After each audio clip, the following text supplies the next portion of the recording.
yang kareloh tak pegot, yang kagot tak jaga, menyor rakyat Aceh uga perle begot.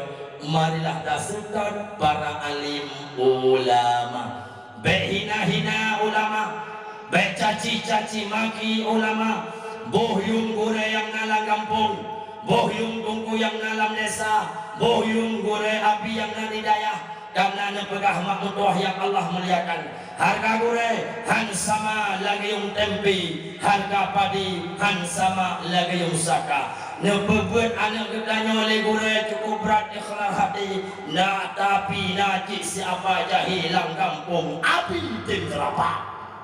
Baik bangka hayat ayo hebat gure di tempat hanalitannya letak santriwan santriwati berdimang ke gure sumber mahali, tapi lupa diri kepada gure yang pernah sumber aleba betul yang kebut yang kenyau lagi. Mudah-mudahan santri di sini orang yang sayang masyarakat kampungnya, orang yang cinta kepada alim ulama. Bahkan apabila kadang ulama khususnya di Aceh wabah Allah hana merasa gundah, hana merasa gelisah, oh kadang kabar duka cita, ulama kan wabah Allah, Allah yarham Abu Muslim menggure ulun tuan dirhul fatah Aceh besar kan wabah Allah, Abu Paloh Gading kan wabah Allah, Abu Bukhari Perlak kan wabah Allah, Abu Tanoh Mirah juga kan wabah Allah, Abu Tanoh Abe juga kan wabah Allah. Tapi rakyat Aceh, dalam hati rakyat Aceh hana merasa gundah, hana merasa gelisah, hana merasa kehilangan. Yang ancam oleh Nabi melalui hadisnya. Apa kata Nabi?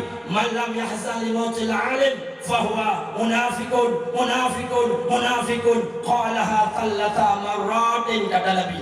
Apabila umat dan khususnya yang dari Aceh, apabila didengar ulama kan wabah Allah, hana merasa gundah, hana merasa gelisah, hana merasa kehilangan, hana merasa syahya sudah hilang. Makanya umat lain merupakan munafik, munafik, munafik. Lego dekeli Nabi. Mudah-mudahan danyo yang nandong udip, orang yang sayang dan yang cinta kepada alim ulama. Amin ya rabbal alamin.